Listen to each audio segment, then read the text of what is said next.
ಈ ಪುಸ್ತಕದ ಮೂಲಕ ಇದು ಪ್ರಕಟ ಆಗುವ ಮೊದಲು ಒಂದಿಷ್ಟು ಓದಿನ ಅವಕಾಶಕ್ಕೆ ನನಗೆ ದಕ್ಕಿದ್ದರಿಂದ ರಾಜ್ಕುಮಾರ್ರ ಇಡೀ ವ್ಯಕ್ತಿತ್ವಕ್ಕೆ ಒಂದು ಕಲಶಪ್ರಾಯವಾಗಿ ಮತ್ತು ಪ್ರತಿಕ್ರಿಯಾತ್ಮಕವಾಗಿ ಈ ಪುಸ್ತಕ ಒಂದು ಚಾರಿತ್ರಿಕವಾದಂಥ ದಾಖಲೆ ಯಾಕೆ ಅನ್ನೋದನ್ನು ಹೇಳಿದರೆ ಬಹುಶಃ ರಾಜ್ಕುಮಾರ್ರ ವ್ಯಕ್ತಿತ್ವವು ರಾಜ್ಕುಮಾರನ್ನು ಪ್ರೀತಿಸುವ ಅಭಿಮಾನಿಗಳ ಅಭಿಮಾನವು ಮತ್ತು ಎನ್ ಆರ್ ರಮೇಶ್ ಅವರು ಮಾಡುವ ಕೆಲಸದ ಕೃತುಶಕ್ತಿಯ ಒಂದು ಅಂದಾಜು ಮತ್ತು ಅದರ ಅಳತೆ ಆಗತ್ತೆ ಅಂತ ನಾನು ಭಾವಿಸ್ತೇನೆ.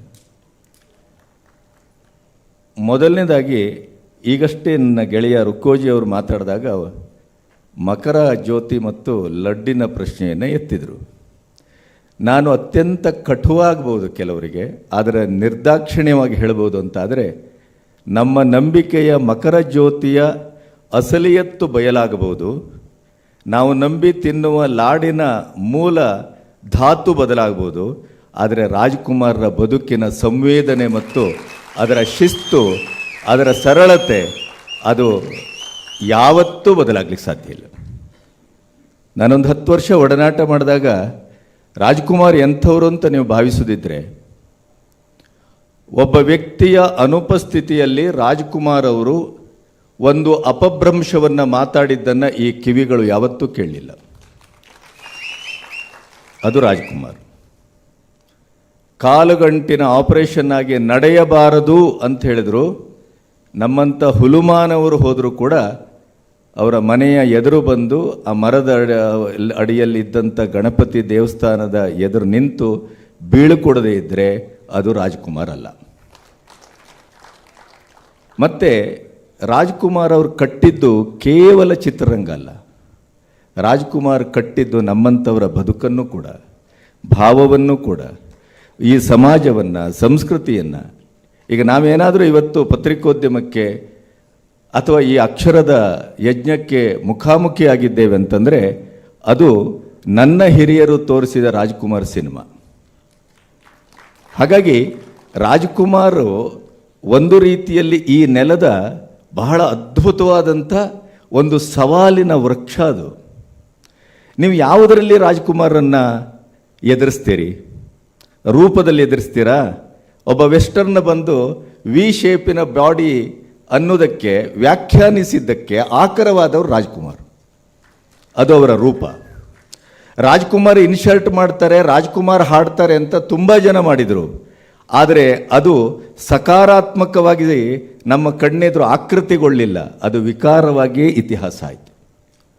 ರಾಜ್ಕುಮಾರ್ ಅವರು ಅಭಿನಯದ ಪ್ರಶ್ನೆ ಬಂದರೆ, ರಾಜ್ಕುಮಾರ ಒಂದು ಸತ್ಯ ಹರಿಶ್ಚಂದ್ರದ ಚಿತ್ರೀಕರಣದ ದಾಖಲೆ ನಮಗೆ ಇತಿಹಾಸವನ್ನು ಕೊಡ್ತದೆ. ಎನ್ ಟಿ ರಾಮರಾವ್ ತನ್ನ ಚಿತ್ರೀಕರಣವನ್ನು ಮೊದಲು ಮಾಡ್ತಾಯಿದ್ರು, 1 ವಾರವ 10 ದಿನವೇನೋ. ರಾಜ್ಕುಮಾರ್ ನಂತರ ಅಭಿನಯಿಸ್ತಾ ಇದ್ದರು. ಆದರೆ 1 ವಾರದ ನಂತರ ಆದ ಬದಲಾವಣೆ ಏನು ಅಂತಂದರೆ, ರಾಜ್ಕುಮಾರ್ ಗಾರು ಮಾಡಿದ್ದನ್ನು ನೋಡಿ ನಾನು ಅಭಿನಯಿಸ್ತೇನೆ, ಆದ್ದರಿಂದ ರಾಜ್ಕುಮಾರದವ್ರದ್ದು ಮೊದಲು ಮಾಡಿ ನಂತರ ನನ್ನ ಅಭಿನಯವನ್ನು ಇಟ್ಕೊಳ್ಳಿ ಅಂತ ಹೇಳಿದ್ದು ಎನ್ ಟಿ ರಾಮರಾವ್.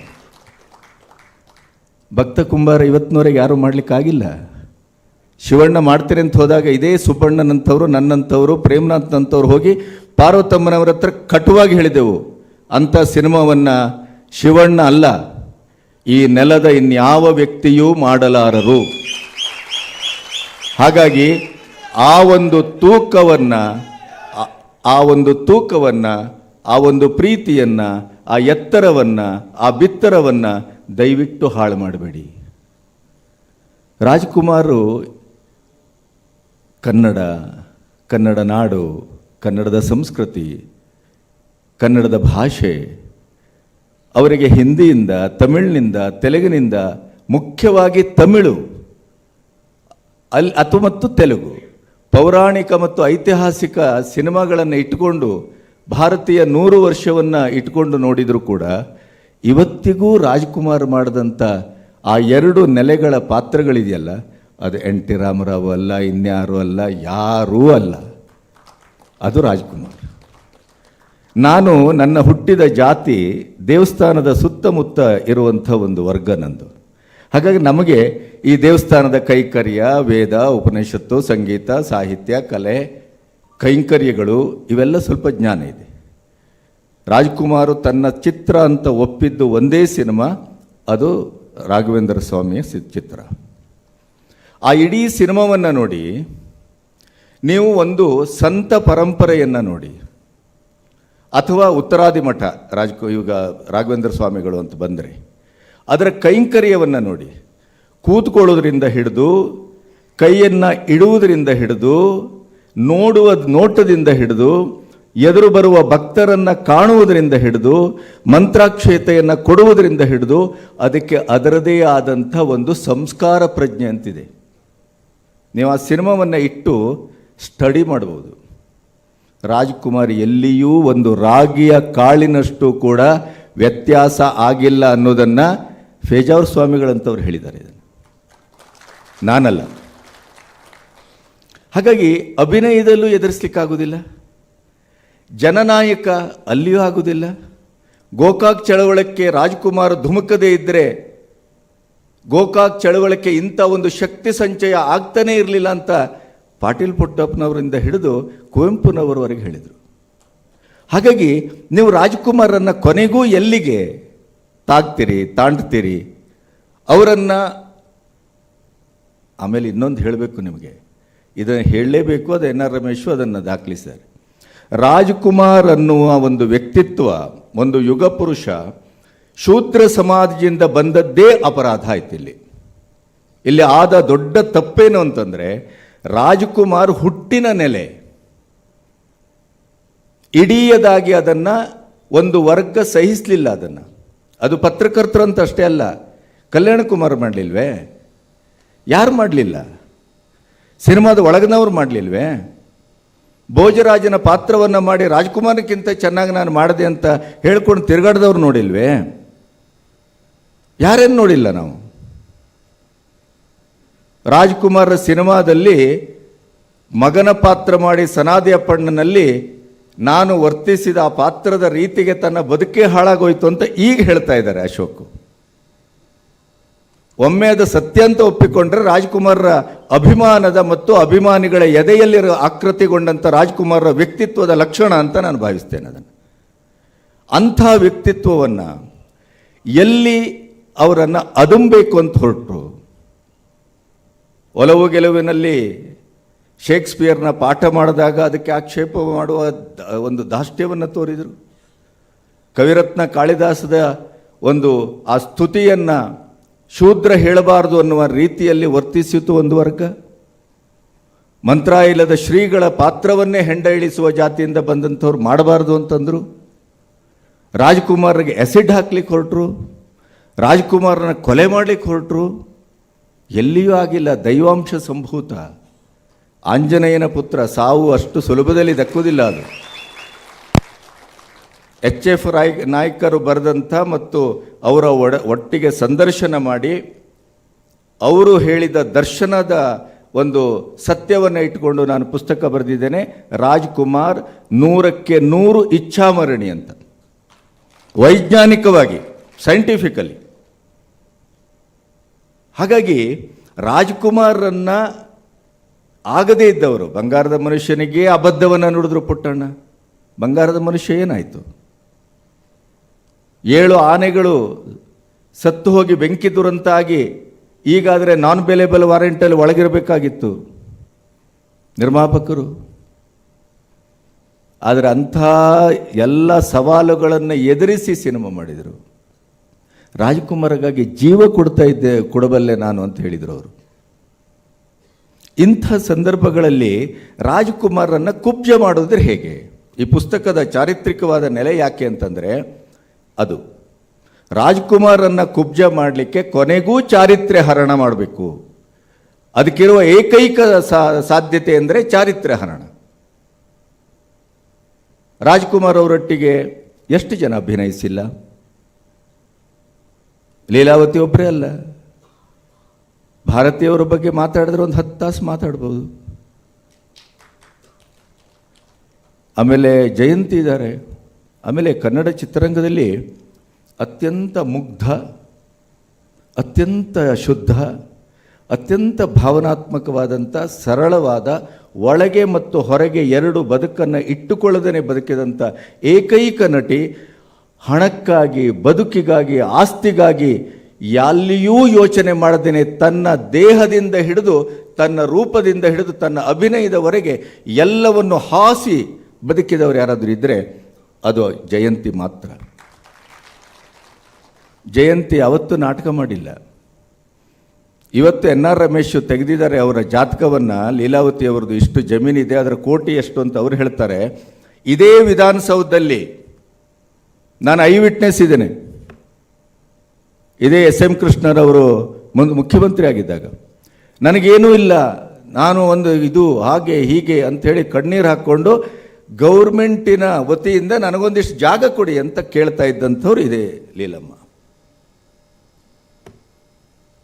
ಸತ್ತ ಮೇಲೆ ಪುಸ್ತಕ ಯಾಕೆ ತಂದ್ರಿ ಅಂತ ಯಾರೋ ಅಬದ್ಧ ನುಡಿದ್ರು ಅಂತ ಕೇಳಲ್ಪಟ್ಟೆ ನಾನು.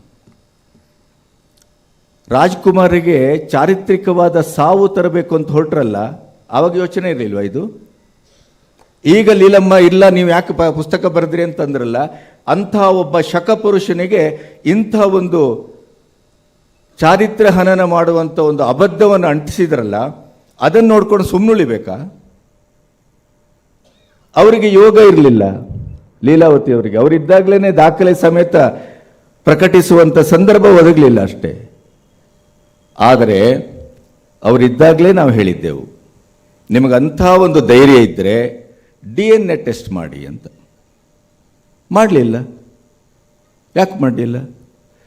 ಕಾರಿಗೆ ಕಲ್ಲು ಬಿದ್ದರೂ ರಾಜ್ಕುಮಾರ್ ಮನೆ, ದೊಡ್ಡವರು, ದೊಡ್ಡ ಮನೆ. ಅವ್ರ ಮನೆ ಗೇಟ್ ಯಾರಾದರೂ ಮುರಿದ್ರೂ ಅದಕ್ಕೆ ರಾಜ್ಕುಮಾರ್ ಮನೆ. ಇಂಥ ಒಂದು ಇಡೀಯದಾದಂಥ ಸುಳ್ಳಿನ ಸರಮಾಲೆಯಲ್ಲಿ ಯಾರಾದರೂ ವ್ಯಕ್ತಿತ್ವವಲ್ಲದ ವ್ಯಕ್ತಿತ್ವವನ್ನು ಇಟ್ಕೊಂಡು ಬದುಕಿದ್ದಿದ್ರೆ ಅದು ಲೀಲಮ್ಮ ಅನ್ನೋದನ್ನು ಈ ಪುಸ್ತಕ ಶ್ರುತಪಡಿಸ್ತದೆ. ಈ ರಾಜ್ಕುಮಾರ್ ಅವರ ಚಾರಿತ್ರ್ಯ ಹರಣಕ್ಕೆ ಹೊರಟಂಥ ಒಂದು ವರ್ಗ ಕೊನೆಗೂ ಸೋತು ಇತಿಹಾಸ ಆಯಿತು. ರಾಜ್ಕುಮಾರ್ ಯಾವತ್ತೂ ಕೂಡ ತನಗೆ ಬೇಕು ಅಂತ ಏನನ್ನೂ ಕೇಳಲಿಲ್ಲ, ಏನನ್ನೂ ಪಡೆದುಕೊಳ್ಳಿಲ್ಲ. ಅವರು ಮುತ್ತುರಾಜಾಗಿ ಹೇಗೆ 50ರ ದಶಕದಲ್ಲಿ ಬೇಡರ ಕಣ್ಣಪ್ಪನಾಗಿ ಚಿತ್ರರಂಗಕ್ಕೆ ಪದಾರ್ಪಣೆ ಮಾಡಿದರೋ, ಅದೇ ಮುತ್ತುರಾಜಾಗಿ ಎಲ್ಲವನ್ನೂ ಕಂಡು, ಎಲ್ಲವನ್ನೂ ಅನುಭವಿಸಿ, ಎಲ್ಲವನ್ನೂ ಕೊಟ್ಟು ಕೊನೆಗೂ ಅವರು ಪ್ರಯಾಣ ಮಾಡಿದ್ದು ಮುತ್ತುರಾಜರಾಗಿ. ಅಂಥ ಮಕ್ಕಳಿದ್ರೂ ಕೂಡ ಅವರ ಅಂತ್ಯ ಸಂಸ್ಕಾರವನ್ನು ಮಕ್ಕಳಿಗೆ ಮಾಡುವ ಯೋಗ ಸಿಗಲಿಲ್ವಲ್ಲ. ಆ ಸಂಸ್ಕಾರ ಮಾಡುವಂಥ ಯೋಗ ಭಾಗ್ಯ ಕೊನೆಗೂ ಸಿಕ್ಕಿದ್ದು ಅಭಿಮಾನಿಗಳಲ್ಲಿ ದೇವರ ಕಂಡಂಥ ರಾಜ್ಕುಮಾರ್ಗೆ, ಅಭಿಮಾನಿಗಳಿಗೆ. ರಾಜ್ಕುಮಾರ್ ಅಭಿಮಾನಿಗಳು ಅಂತಂದಾಗ 80ರ ದಶಕದಲ್ಲಿ ಅಭಿಮಾನಿ ಸಂಘದಿಂದ ನಡೆದಂಥ ಅಸಂಬದ್ಧವನ್ನು ಬಿಟ್ಬಿಡೋಣ. ಆದರೆ ರಾಜ್ಕುಮಾರ್ ಅಭಿಮಾನಿಗಳು ಅಂತ ಭಾವಿಸುವ ಯಾರೇ ಆದರೂ ಕೂಡ ರಾಜ್ಕುಮಾರ್ಗೆ ಅನ್ಯಾಯ ಮಾಡುವ ಕೆಲಸವನ್ನು ಮಾಡಿಲ್ಲ, ರಾಜ್ಕುಮಾರ್ಗೆ ನೋವು ತರುವ ಕೆಲಸವನ್ನು ಮಾಡಿಲ್ಲ. ಅದಕ್ಕಿದು ಸಾಕ್ಷಿ. NR ರಮೇಶ್ಗೆ ಇದರಿಂದ ಏನಾಗಬೇಕಾಗಿದೆ? ಅವ್ರು ಮಾಡುವ ಕೆಲಸಗಳು ಅವರನ್ನು ಇನ್ನು 10 ಶತಮಾನ ಕಳೆದರೂ ಅದು ಜೀವಂತವಾಗಿರುತ್ತೆ. ಅವ್ರು ಮಾಡಿದ ಕೆಲಸ ಅಷ್ಟಿದೆ. ನಮ್ಮ ದರಿದ್ರ ರಾಜಕಾರಣ ಅವರಿಗೆ ಸಿಗಬೇಕಾದ ಅರ್ಹತೆ, ಸ್ಥಾನ, ಮಾನ, ಘಂಟಾಘೋಷವಾಗಿ ಒಂದು ಮಾತು ಹೇಳ ನಾನು. ಇಡೀ ಕರ್ನಾಟಕದ BJPಯಲ್ಲಿ ಇವರ ಎದುರು ನಿಂತು ಮಾತಾಡುವ ಒಬ್ಬ ಯೋಗ್ಯತೆ ಅವನು ಯಾರು ಇದ್ರೆ ಹೇಳಿ. ಅಂಥ ರಮೇಶ್ ಇವತ್ತು ಈ ಪುಸ್ತಕವನ್ನು ಮಾಡಿದ್ದಾರೆ ಅಂತಂದರೆ ಇದೊಂದು ಶುದ್ಧ ಕೃತಿ. ಹಾಗಾಗಿ ರಾಜ್ಕುಮಾರನ್ನು ಯಾರೆಲ್ಲ ಮುಗಿಸಬೇಕು ಅಂತ ಹೊರಟೋ ಅವರ ಅಂತ್ಯ ಅತ್ಯಂತ ವಿಕಾರವಾಗಿದೆ, ಇದನ್ನು ನೆನಪಿಡಿ. ಆಮೇಲೆ ರಾಜ್ಕುಮಾರನ್ನು ಅಸಹ್ಯವಾಗಿ ಅವಮಾನಿಸಲಿಕ್ಕೆ ಹೊರಟವರ ಅಂತ್ಯ ಸಂಸ್ಕಾರಕ್ಕೆ ಸಹಕರಿಸಿದ್ದು ಪಾರ್ವತಮ್ಮ ಅನ್ನೋದನ್ನು ಮರೆಯಬೇಡಿ. ಪಾರ್ವತಮ್ಮನ ಇದೇ ರವಿ ಬೆಳಗೆರೆ ಒಂದು ಕಡೆ ಬರೀತಾರೆ, ಗೋಕಾಕ್ ಚಳುವಳದ ಸಂದರ್ಭದಲ್ಲಿ ಏನು ಸರ್ಕಾರ ಗಮನಿಸ್ತಾ ಇಲ್ಲ, ಹೋಗಿ ಬೆಂಕಿ ಹಾಕಿಬಿಡಿ ಅಂತ ರಾಜ್ಕುಮಾರ್ ಹೇಳಿದ್ರು ಅಂತ. ದೇವರಣೆಗೂ ಹೇಳ್ತೇನೆ ನಾನು, ಇದು ರಾಜ್ಕುಮಾರ ಸ್ವಭಾವವೂ ಅಲ್ಲ, ರಾಜ್ಕುಮಾರ ಸಂವೇದನೆ ಅಲ್ಲ, ರಾಜ್ಕುಮಾರ್ರ ಗುಣ ಅಲ್ಲ, ರಾಜ್ಕುಮಾರ್ರ ವ್ಯಕ್ತಿತ್ವ ಅಲ್ಲ. ಅಂಥ ಮಾತನ್ನು ಅವರ ಬಾಯಿಂದ ಯಾವತ್ತೂ ನಾನು ಕೇಳಿಲ್ಲ. ಅವರಿಗೆ ಅನ್ಯಾಯ ಮಾಡಿದವರನ್ನು ಕೂಡ ಅವರು ಶಪಿಸಲಿಲ್ಲ. ನೆನಪಿಡಿ, ಹೇಗೆ ಬರಲಿಕ್ಕೆ ಸಾಧ್ಯ ಅಂಥ ಮಾತು? ಅದು ಒಂದು ಶಬ್ದ, ಅದು ಒಂದು ವಾಕ್ಯ ಸಾಕು, ಇಡೀ ರವಿ ಬೆಳಗೆರೆಯವರ ಪುಸ್ತಕ ಒಂದು ಕಟ್ಟುಕತೆ ಮತ್ತು ಅದು ಪ್ರಚಾರಕ್ಕಾಗಿ ಮಾಡಿದಂಥ ಒಂದು ಪುಸ್ತಕ ಅನ್ನೋದಕ್ಕೆ ಇನ್ಯಾವ ದಾಖಲೆಯೂ ಬೇಡ. ಆದರೆ ಎನ್ ಆರ್ ರಮೇಶ್ ಅವರ ಪುಸ್ತಕದಲ್ಲಿ ಸಂಪೂರ್ಣವಾಗಿ ಅವರ ಪುಸ್ತಕದ ಪೋಸ್ಟ್ ಮಾರ್ಟಮ್ ಮಾಡಿದ್ದಾರೆ. ಸಂಪೂರ್ಣವಾಗಿ ಬೆತ್ತಲಗೊಳಿಸಿದ್ದಾರೆ ಅಂತ. ಅವ್ರದ್ದೇ ಬೆತ್ತಲೆ ಜಗತ್ತು ಅಂತೇನೋ ಬರೀತಾ ಇದ್ರು ಕಾಣುತ್ತೆ. ಆ ರೀತಿಯಲ್ಲಿ ಬೆತ್ತಲಗೊಳಿಸಿದ್ದಾರೆ. ಹಾಗಾಗಿ ರಾಜ್ಕುಮಾರ್ ನಮ್ಮ ಭೂತವೂ ಹೌದು, ಭವಿಷ್ಯವೂ ಹೌದು, ವರ್ತಮಾನವೂ ಹೌದು. ರಾಜ್ಕುಮಾರ್ ಬಗ್ಗೆ ನಾವು ಇಷ್ಟು ಪುಸ್ತಕವನ್ನು ಬಹುಳೆಯವರು ಬರೆದಿದ್ದಾರೆ, ನಾವು ಬರೆದದ್ದು ಒಂದೇ ಪುಸ್ತಕ. ಆದರೆ ಇದರಲ್ಲಿ ಒಂದು ನೀವು ತಿಳ್ಕೋಬೇಕು, ರಾಜ್ಕುಮಾರ್ರ ಬಗ್ಗೆ ಪುಸ್ತಕ ಬರೆಯುವ ಹಂಬಲದಿಂದ ನಾವು ಬರೆದಿದ್ದೇವೆ ಹೊರತು ರಾಜ್ಕುಮಾರ್ ಅಪೇಕ್ಷೆ ಅಲ್ಲ. ಅದು ರಾಜ್ಕುಮಾರ್ ಪುಸ್ತಕದಿಂದ ನಾವು ಹೆಸರು ಮಾಡಿದ್ದೇವೆ, ರಾಜ್ಕುಮಾರ್ ಪುಸ್ತಕದಿಂದ ನಾವು ಅಸ್ತಿತ್ವವನ್ನು ಕಂಡುಕೊಂಡಿದ್ದೇವೆ. ನೋಡಿ, ಇದು ಜಗತ್ತಿನ ಬಹಳ ದೊಡ್ಡ ವಿಪರ್ಯಾಸ. ಇದು ತನ್ನ ಅಭಿನಂದನಾ ಸಮಾರಂಭ ಮಾಡಿ, ಅಭಿನಂದನಾ ಸಮಾರಂಭಕ್ಕೆ ಒಂದೊಂದು ಪುಸ್ತಕ ತನ್ನಿ, ಪುಸ್ತಕ ತರೋದೇ ಈಗ ದಾಖಲೆ ಆಗೋಗಿದೆ ಎಷ್ಟೋ ಕಡೆ. ಆದರೆ ರಾಜ್ಕುಮಾರ್ರ ಬಗ್ಗೆ ನಾವು ನಮ್ಮಂಥ ಅಭಿಮಾನಿಗಳು ಪುಸ್ತಕವನ್ನು ತರುವ ಮೂಲಕ ದಾಖಲೆ ಮಾಡಿದ್ದೇವೆ.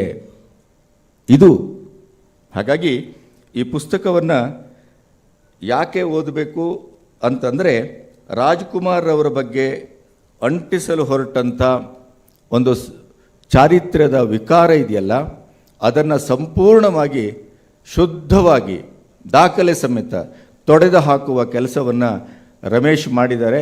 ಎನ್ ಆರ್ ರಮೇಶ್ ಅವರು ಮಾಡಿದ ಕೆಲಸ ಇದು ಪುಣ್ಯದ ಕೆಲಸ ಅಂತ ನಾನು ಭಾವಿಸ್ತೇನೆ. ನಮಸ್ತೆ.